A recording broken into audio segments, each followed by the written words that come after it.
Inflation is a major problem that is going on in the world today, and it's very important that it needs to get addressed.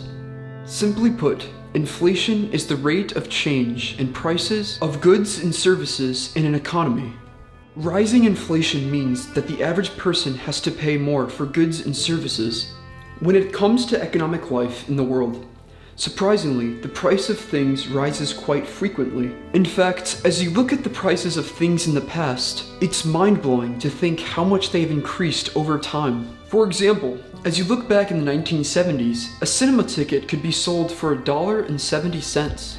As you compare that to today's price, it's just over $13 to see a movie. This is a prime example of rising inflation in today's world.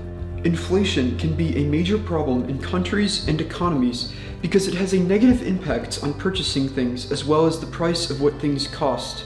Also, not everything in an economy inflates at the same rate. If everything went up by the same percentage rates including income, it would do little if any harm. However, disaster comes when the price of goods and services escalates much higher than personal incomes.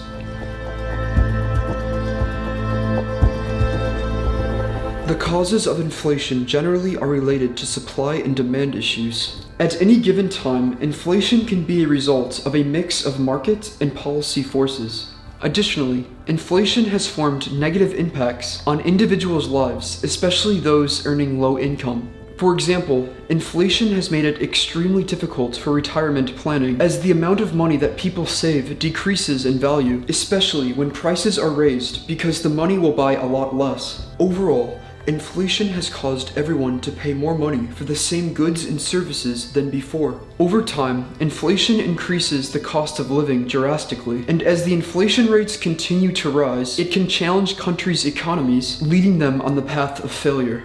In fact, in the past, many countries have struggled economically due to inflation. For example, in 2007, when Zimbabwe's government started to print money because of uncontrolled spending, this increased its money supply and caused prices to rise out of control. This led to shortages of food, medicine, business closures, and a rapid increase in unemployment. Another example of inflation took place in the early 1920s.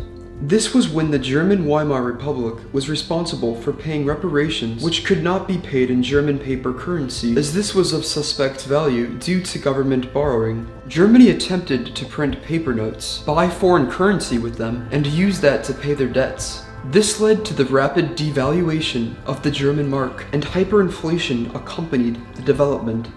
German consumers responded to the cycle by trying to overspend and overprint the German mark as fast as possible, understanding that it would be less and less the longer they waited.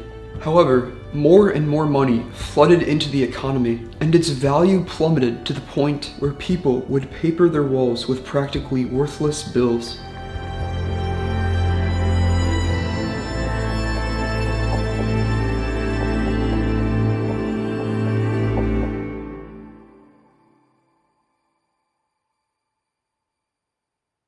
I had the privilege to interview expert economist Brenda Mears to learn more additional information about inflation.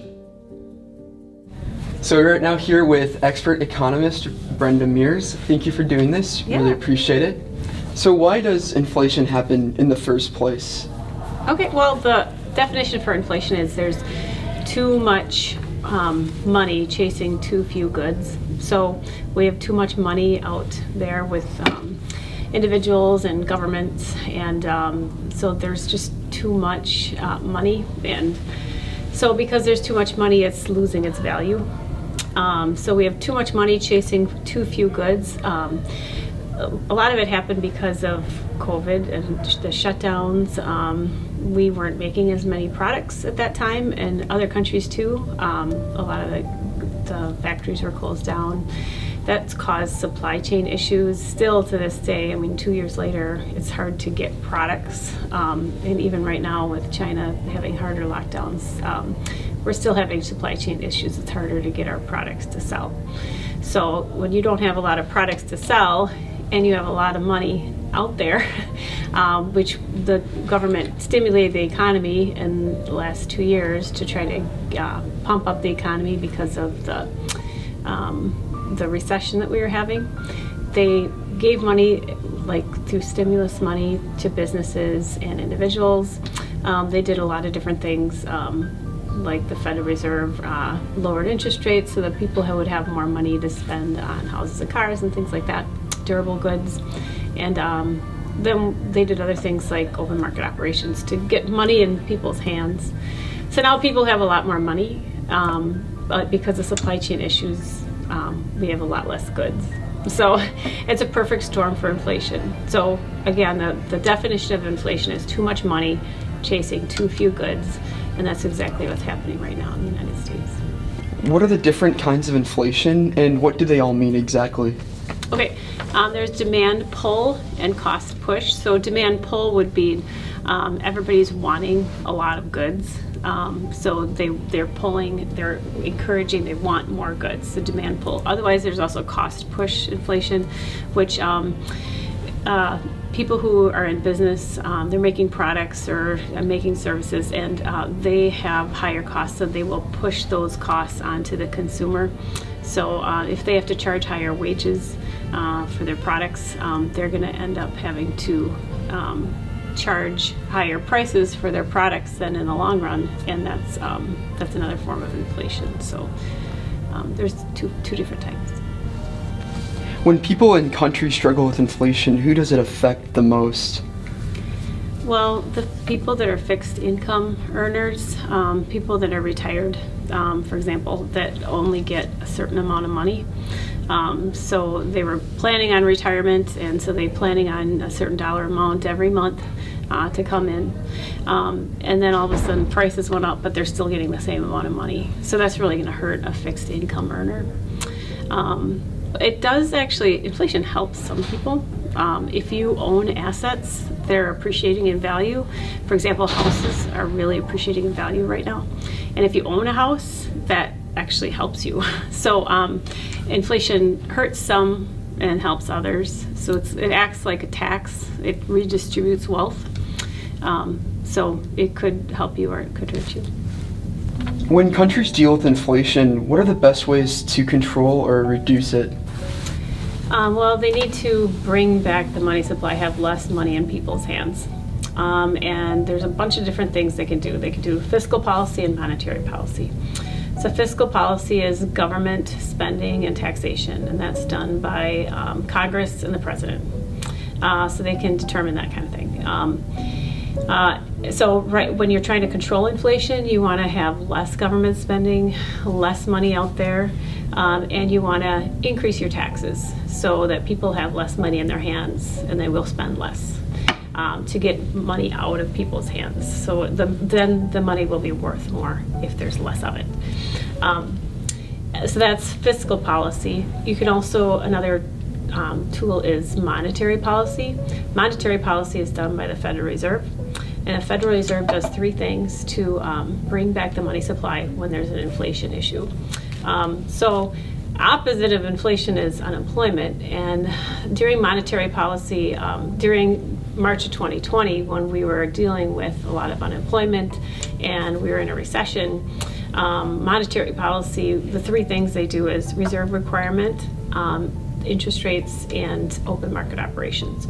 So when we were in a recession, the reserve requirement is how much money has to be kept at the Federal Reserve or not given out for banks. So when banks take in money from deposits, they most of the time, 90% of it, they can use that deposits to go give out loans, and that's how banks make money.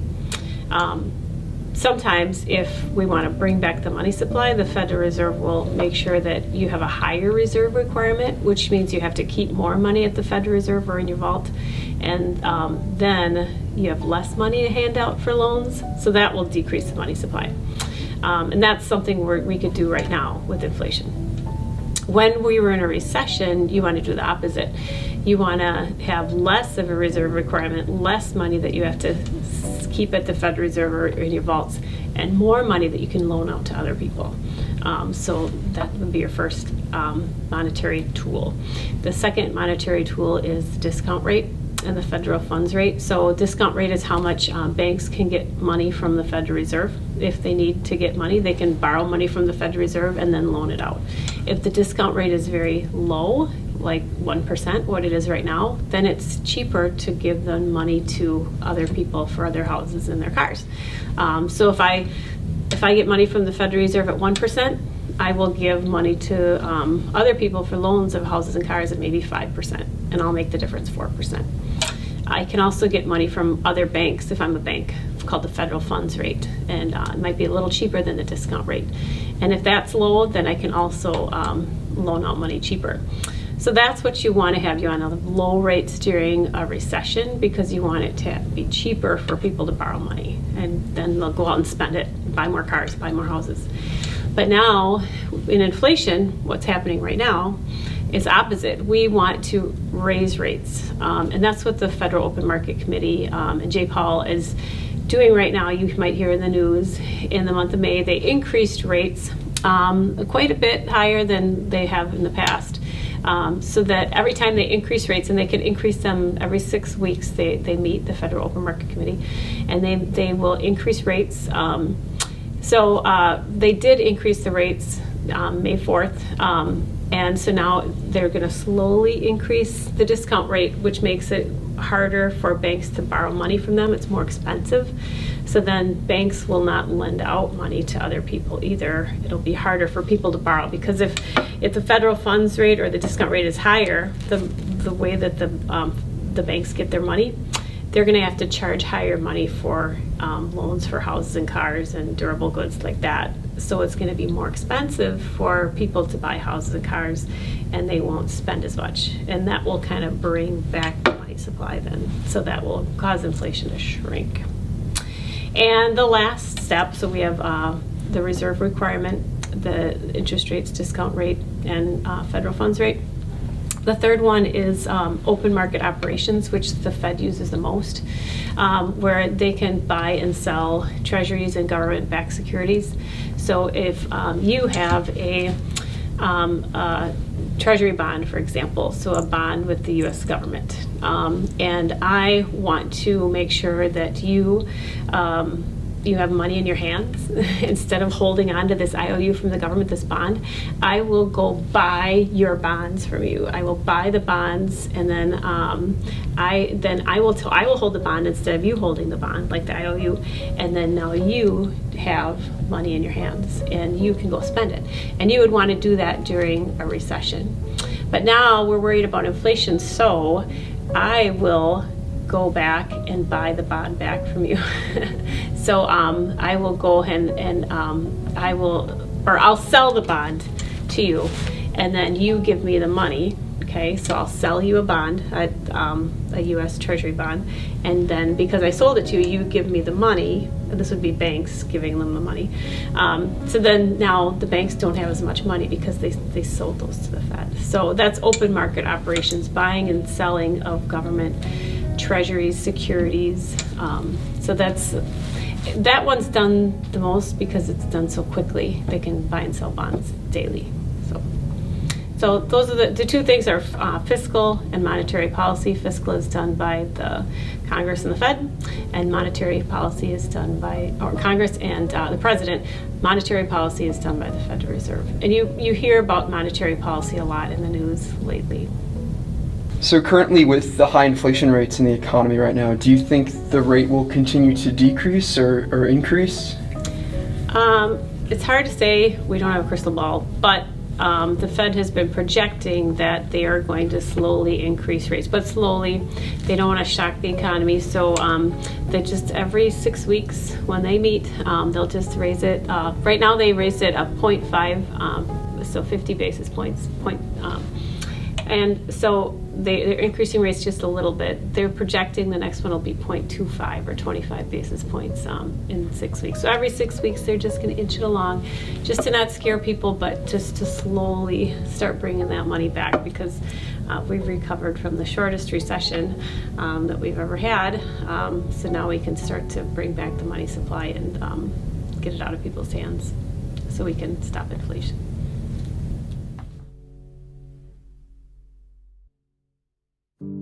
As of March of 2022, the inflation rate has been the highest it's been ever since the 1980s. So why is this, you might ask? A main reason for US inflation is from overspending and printing of money the government doesn't have, plus decreasing the supply of natural resources like oil that our economy greatly depends on. These two important points are creating a recession in our economy today. Also, the effects of the COVID-19 pandemic has created a significant impact on the economy as well.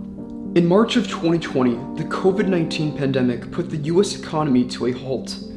This caused many businesses to shut down and put millions of Americans out of work for quite some time. With this result, it led to many shortages of different types of products, which demanded a desperate need for workers. With this result, the Federal Reserve raised interest rates. This made it more expensive to borrow money, which slowed down the economy. With this result, many individuals have spent less and made cuts where necessary to make up the difference between higher prices and their stagnant incomes. Furthermore, a lot of money has been spent on many different products as well as services, and the demand for them has been heavily over time. However, the supply chain issues has kept demand from being higher than it normally would, given longer wait times for goods and services. For this reason, this has impacted the price of many goods and raw materials such as food and gasoline. In fact, the rising price of gas prices have been the #1 concern for Americans, followed by being able to pay bills and afford basic necessities with rising inflation. This is another factor on why the US prices have been the highest they've been in 40 years. In fact, gas prices have reached record highs, over $6 a gallon, in some areas in the United States. This has overall hurt consumer spending and economic growth, as many individuals have to cut back on spending on other goods and services by 3% to cover rising costs of gas. I had the opportunity to interview individuals about their thoughts on the rising gas prices in the economy. This is what they all had to say. So how do you feel about the rising gas prices in the economy right now? What are your thoughts? It is a little high, but it is what's going on. I'm not very happy about it, but it is what it is. So how do you feel about the higher gas prices in the economy right now at the moment? Being it's summer, I think it's absolutely unfortunate because everyone likes to travel and do things, and gas is definitely expensive. I drive for a living, so I filled my tank in my work vehicle and it was $77, and I don't think I've ever paid over $55 in the last couple of years. How have higher gas prices at the pump affected your overall lifestyle?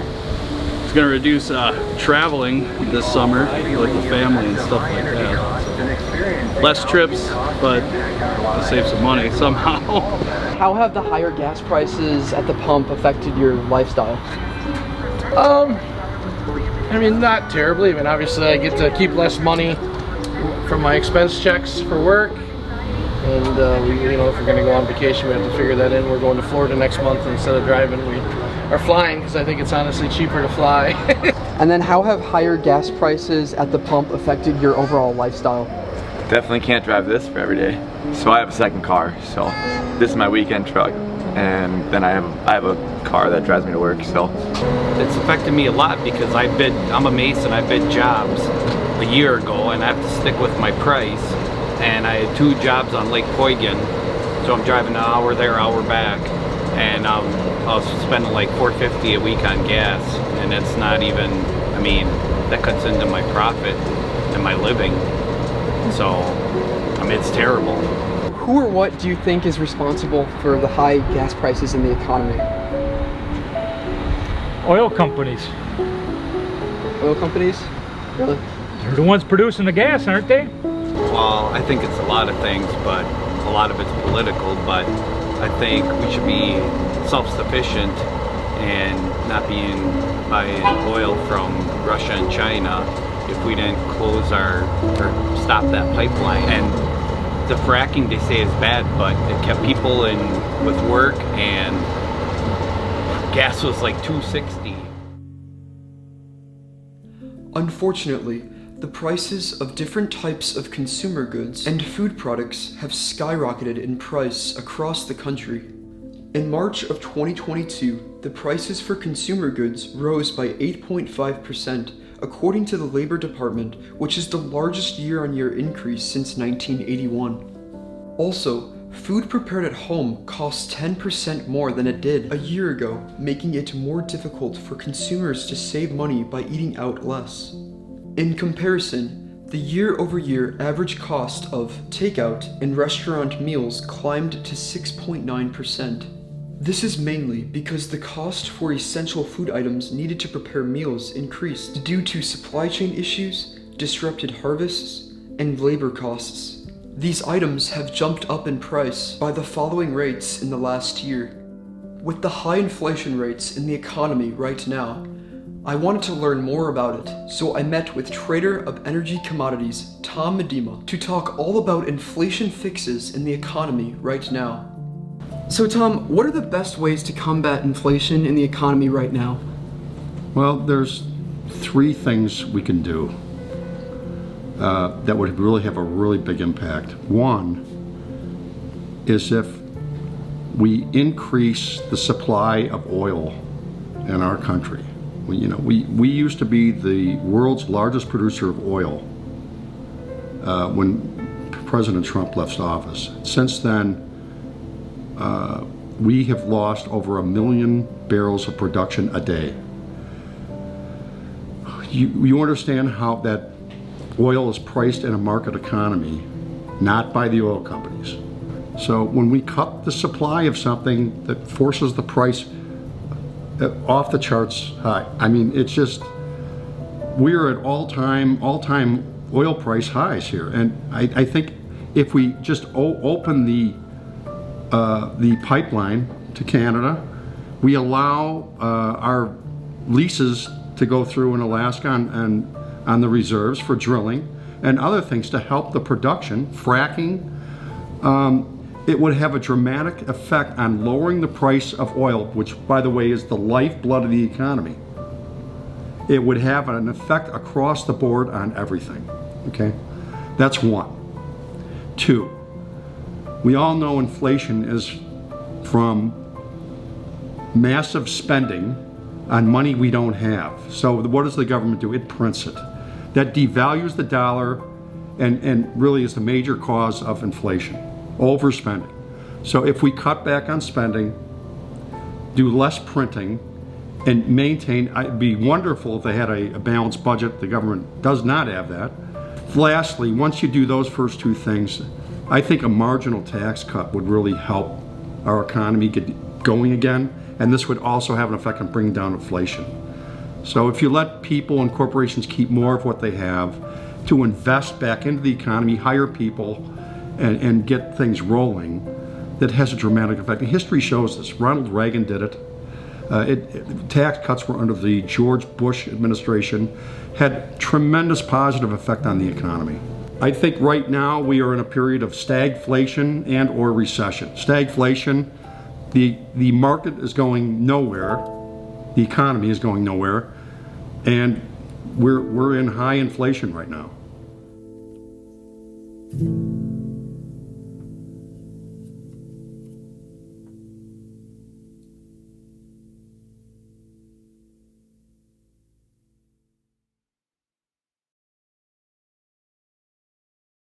Economists and politicians have disagreed about how long and how far price spikes will last, but in daily life, inflation is firmly here and unfortunately may never leave for a longer than expected time. Although inflation can be threatening to an economy, there are different ways to control it. Most governments try to keep inflation within an optimal range that promotes growth without decreasing the purchasing power of the currency. A country's financial regulator shoulders the important responsibility of keeping inflation in check. It is done through implementing measures through monetary policy, which refer to the actions of a central bank or other committees that determine the size and rates of growth of the money supply. This would mean less government spending in the economy and the slowing of printing money, thereby reducing the money supply.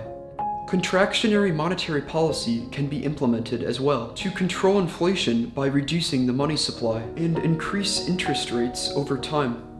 This will help to slow down economic growth by making credit more expensive, which reduces consumer and business spending. Overall, this limits the amount of active money circulating in the economy. Another way to aid inflation is to increase the federal funds rate. This is because when countries struggle with inflation, it is crucial to try to shrink the supply of money available for making purchases. This in regard makes money more expensive to obtain for the average person, discouraging them from spending. Also, by raising federal funds rates, the Federal Reserve encourages banks and other lenders to raise rates on loans, which will overall reduce the money supply. Additionally, by lowering reserve ratios through an expansionary monetary policy, commercial banks are required to keep less cash on hand and are able to increase the amount of loans to give out to consumers and businesses. This overall will increase the money supply, economic growth, and the rate of inflation. Lastly, an economic revival would certainly help things get going via a cut in marginal income tax rates, which would cause investments in the economy to flourish, as well with personal wages. In conclusion, as horrific as inflation can be, reversing the trend in oil production when the US was the world's largest producer of oil, combined with controlled spending and limited printing of money, these are the best ways to fight inflation in today's economy. All in all, learning to live with inflation and to control it belongs to wisdom.